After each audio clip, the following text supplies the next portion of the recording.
সিরাজগঞ্জের সলঙ্গার পাটধারী গ্রামের কিশোর শহীদুল তার গ্রামেরই মালয়েশিয়া প্রবাসী সোহাগ ভালো চাকরি আর উচ্চ বেতনের প্রলোভন দেখে কম্বোডিয়া নেওয়ার স্বপ্ন দেখায়।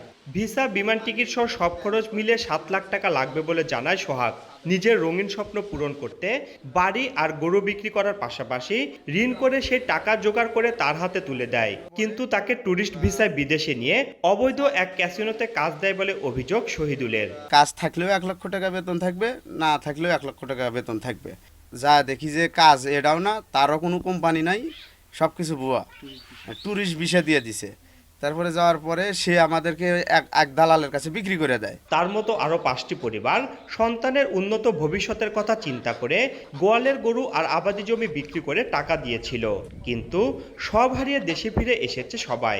এখন নিজেদের কষ্টে অর্জিত সেই টাকা ফেরত চান ভুক্তভোগী ও তাদের পরিবার। গরু বাছুর আছে সব বিক্রি করে আমরা জানি না, সে টাকা নিয়ে তার হাতে দিছে। বলছে যে 1 লক্ষ টাকা মাসে বেতন পায়।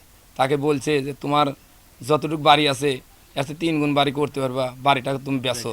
টাকা আমি 1 টাকা দেবো না, তোমরা যা পারলে তাই করো, যদি পরবর্তীতে আমার যদি টাকার চাপ দাও তাহলে আমি তোমাদের নামে থানায় মামলা করবো। এ বিষয়ে জানতে অভিযুক্ত সোহাগ হোসেনের বাড়িতে গেলে ক্যামেরার সামনে কথা বলতে রাজি হননি কেউ। তবে পুলিশ বলছে তার বিরুদ্ধে প্রতারণার মাধ্যমে অর্থ হাতিয়ে নেওয়ার অভিযোগ রয়েছে।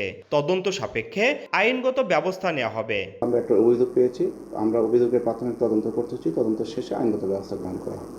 সলঙ্গা ছাড়াও সিরাজগঞ্জের উল্লাপাড়া ও বেলকুচিতে দালাল চক্র যুবকদের প্রলোভন দেখিয়ে বিদেশে নিয়ে প্রতারণা করছে বলে অভিযোগ উঠেছে।